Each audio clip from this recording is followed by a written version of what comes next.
நலம் காக்கும் வேலையா ஐயா. நான் இன்னும் குளிக்கவே இல்லைங்க. பரவாயில்லமா சாமி, அதெல்லாம் கோச்சிக்காது.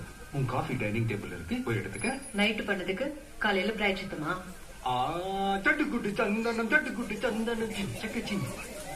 ஏங்க என்னங்க, அவனுக்கு 8:30 மணிக்கு தான் ஸ்கூல். அவன் எதுக்கு 6:30 மணிக்கு எழுப்பி பட்டைய போட்டு உட்கார வச்சிருக்கீங்க? ஸ்கூலுக்கு டைமுக்கு போனலவா, அதான். நீங்க குடிச்சிட்டு கூத்தடிக்கிறதுக்கு இவன் தான் உங்களுக்கு கிடைச்சானா? என்ன புள்ள முன்னாடி குடிச்சிட்டு